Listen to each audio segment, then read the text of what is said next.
안녕하세요 여러분 알로메 밍라바အခုတစ်ခေါက်ကကြတော့ဒုံစားနဲ့တွဲသုံးတဲ့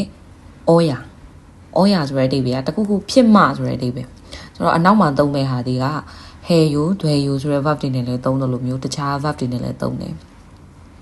တခုခုလုံးမဖြစ်မယ်ဆိုပြီးတော့မှပြောတဲ့အခါမှာသုံးတယ်ပေါ့နော်ဆိုတော့ကိုသုံးတဲ့ verb ကယူဖောင်ပြောင်းပြီးသားဖြစ်ရမယ်အာဩရောပုံစံပြောင်းလာရမယ်ယူဖြုတ်ပြီးတော့မှဒီယာဆိုတဲ့ပုံစံလေးကိုသုံးပေးရမှာပေါ့ဂါသာသွားသည်ဆိုရင်ဒါခါယိုအရင်ပြောင်းတယ်ပြီးတော့မှယူဖြုတ်ပြီးခါရသွားမှမောက်တာစားသည်ဆိုရင်မော်ခေါ်ရမော်ခေါ်ယူဆိုတဲ့ယူဖောင်အရင်ပြောင်းတယ်ပြီးတော့မှမော်ခေါ်ရဟမီတာစားမရပါမယ်အဲ့လိုပုံစံမျိုးတွေပြောတာပေါ့ဆိုတော့ဒီအောက်မှာexample sentence တစ်ခုရှိတယ်시간이 너무 늦어서 택시를 타고 가야 합니다အချိန်ကအရန်နောက်ကျနေတာဖြစ်လို့택시စီးပြီးသွားမှရတော့မယ်အဲ့တော့택시는 타고 가다ဆိုတဲ့ဟာကိုသွားမှရမယ်ဆိုတဲ့ပုံစံကိုဒီဩယာပုံစံလေးသုံးလိုက်တာဆိုတော့ခါယိုဆိုတဲ့ယူဖောင်ရင်ပြောင်းနေပြီးတော့မှယူဖြုတ်လိုက်တော့ခါရဟမီတာသွားမှရပါမယ်နောက်တစ်ခုကကြတော့ noun နဲ့သုံးတဲ့ဟာပေါ့နော်မြုံစားနဲ့သုံးတဲ့ဟာဤဩယာနဲ့ယောယာဆိုတော့သူတို့နှစ်ခုကဘယ်လိုကွဲလဲဆိုရင်ကိုသုံးတဲ့မြုံစားမှာအသက်ပါတယ်ဆိုရင်ဤဩယာ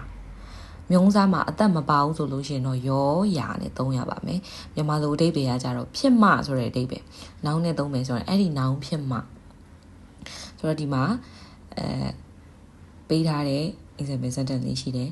이 놀이 기구는 키가 120cm 이상이어야 탈 수 있습니다. ဒီကစားတဲ့ဆက်ကတဲ့အရက်120cm အထက်ဖြစ်မှစီးလို့ရတာပါဆိုတော့ဒီမှာ 이상ဆိုအထက်ပေါ့နော်အမှာ120cm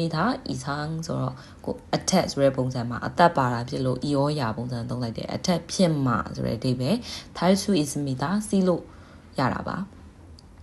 အောက်မှာပေးထားတာက학생ចောင်းသားဆိုရင်ចောင်းသားဖြစ်မှလို့ပြောခြင်းကိုသုံးတဲ့ဒီ 학생ဆိုတဲ့မြုံစားမှာတတ်ပါလို့ဤဩယာ 학생이어야 ចောင်းသားဖြစ်မှဦးစားဆရာဝန်ဆိုတော့이사여야ဆရာဝန်ဖြစ်မှအဲ့တော့ဒီမှာ example sentence တွေကြည့်မယ်따뜻한 옷은 입어야 감기에 걸리지 않을 거예요. 다 verb နဲ့ဒီမှာဆိုရင် 따뜻한 옷은 နှွေးထွေးတဲ့ အဝတ်အစားကို 입어야 원마 감기에 걸리지 않을 거예요. အေးမမိမှာလို့ပြောတာ 입다ဝတ်ဒီဆိုရင် 원마 လို့သုံးချင်တယ်ဆိုတော့ယူဖောင်ပြောင်းပြလိုက်တယ် 입어야 ဟုတ်ပြီနော်နောက်တစ်ခုကကြတော့ 건강해야 한복 갈게 살 수 있어요. ကျန်းမာရေးကောင်းမှပျော်ပျော်ရွှင်ရွှင်နေနိုင်မှာလို့ပြောတာအဲဆို건강하다ကျန်းမာရေးကောင်းသည်ဆိုတော့ကောင်းမှဆိုတော့ယူဖောင်ပြောလိုက်တယ်ဟေယူပြီးတော့ဟေယာဖြစ်သွားတယ်건강해야 한복 갈게 살 수 있어요. ဆိုတော့နောက်တစ်ခုကကြတော့학생이어야 교통 할인은 받으실 수 있습니다. ဆိုတော့ကျောင်းသားဖြစ်မှဒီ transportation